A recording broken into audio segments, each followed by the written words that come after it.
Okay, hello everyone. Let us now do the fourth example. Okay, so we have here y double prime minus 2y prime minus 3y is equal to 4x minus 5 plus 6x e raised to 2x. Okay, so first things first, we'll try to find our yc first, right? So, the associated homogeneous equation for this is y double prime minus 2y prime minus 3y is equal to 0. Okay, so the auxiliary equation for this is m squared minus 2m minus 3 is equal to 0. Factoring this out, we get m minus 3 multiplied by m plus 1 is equal to 0. Now using the zero product property, we will get m is equal to 3 and m is equal to negative 1. Okay, so these are two distinct roots. So this is case 1 of the auxiliary equation method. We will get yc is equal to c1 e raised to 3x plus c2 e raised to negative x. Okay, so now we have our yc. We can set this aside first. So the next step that we're going to do is to determine yp using the method of undetermined coefficients. So let's take a look at our g of x. So our g of x is a sum of a linear function and also a product, the sum of a linear function and a product of a linear function x and an exponential function e raised to 2x.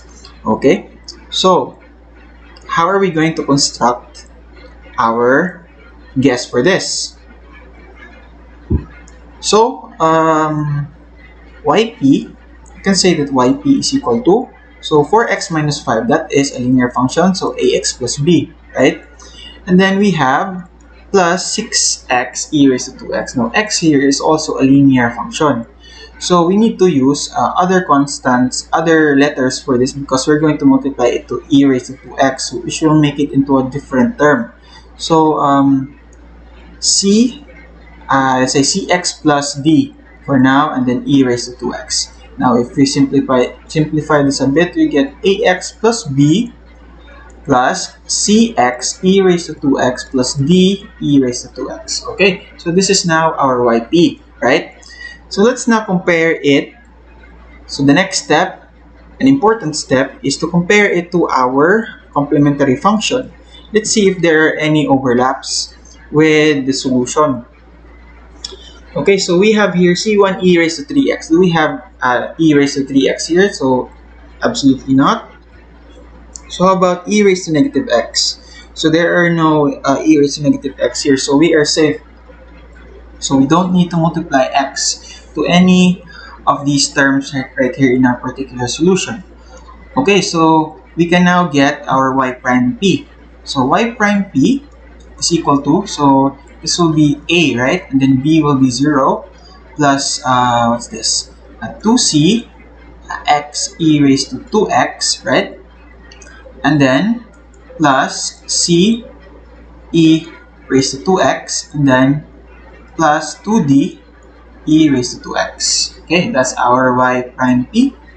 And then you can get our y double prime p. So a will be 0, and then this will be 4c x e raised to 2x plus 2c e raised to 2x plus 2c e raised to 2x plus 4d e raised to 2x. Okay, so let's simplify by combining the like terms. Y double prime p is therefore equal to 4cx e raised to 2x plus 4c e raised to 2x plus 4d e raised to 2x. Okay, so there you have it.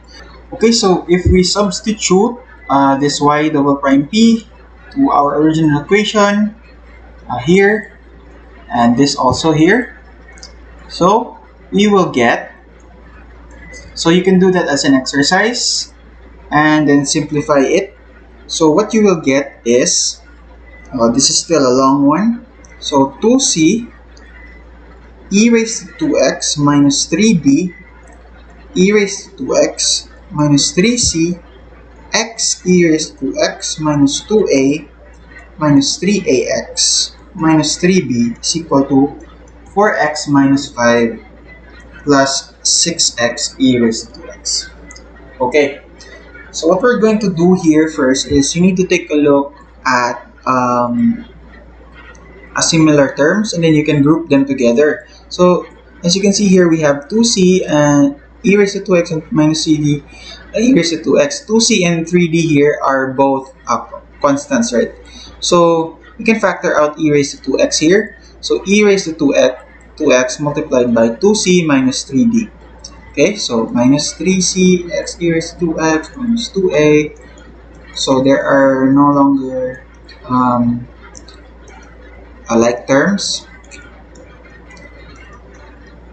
So now we can compare the coefficients, okay, to find our arbitrary constants.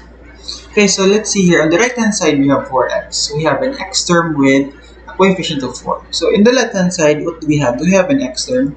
So we have a negative 3ax. So we can compare, we can equate those. So negative 3a, let's use another color here. So negative 3a must be equal to 4. So a must be equal to negative 4 over 3. Okay? We now have our value for a. So how about this negative 5 here? What can we pair this up with on the left hand side?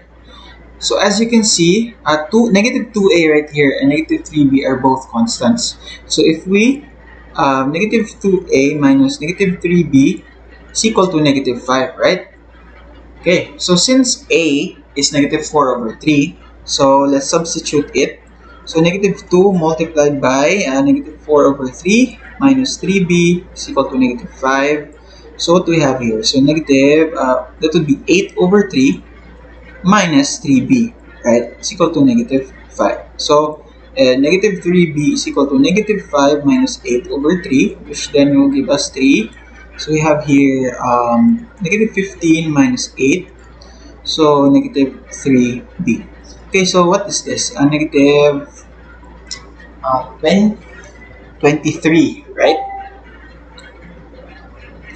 Okay, so negative 3b is equal to negative 23 all over 3. And if you divide both sides by negative 3, b is equal to 23 all over 9. Okay, so 23 all over 9. Okay, that is the value of our b. Okay, so how about this 6x e raised to 2x here? So do we have a similar term on the left hand side? Yes, we do. We have negative 3c x e raised to 2x. So we can say that negative 3c must be equal to 6, right? So therefore, c is equal to negative 2. So c is a very nice number, negative 2. Okay, so how about here negative 2c minus d? So we need to find also the value of d. So as you can see here, there are no terms on the right hand side that have e raised to 2x. So we will equate 2c minus 3d to 0. And since we already know our value for c, we can substitute it. So that will be negative 4 minus 3d is equal to 0. So therefore, negative 3d is equal to 4. Therefore, d is equal to negative 4 over 3. So as you can see here, a and d have similar values. Okay, now we have the values for our arbitrary constants. Therefore, our yp is, so let's take a look at our original guess, right? So yp is equal to, so this is our original guess. We have it right here. So let's just copy this. Okay, this is a bit hard. Wait a minute. So okay, Control-C. And then this is e raised to 2x. Okay, so our yp will therefore be ax. What's our a? So negative 4/3 ax plus b. So plus 23 all over 9. And then plus, so minus 2x e raised to 2x. And then d will be minus 4 over 3 e raised to 2x. Okay, so this is now our yp. So we are not done yet because our general solution is y is equal to yc plus yp. So what is our yc? Okay, So yc is equal to c1 raised to, if I remember correctly, 3x and negative x. Okay, so negative 3x, so 3x and then plus c2 raised to a negative x, right?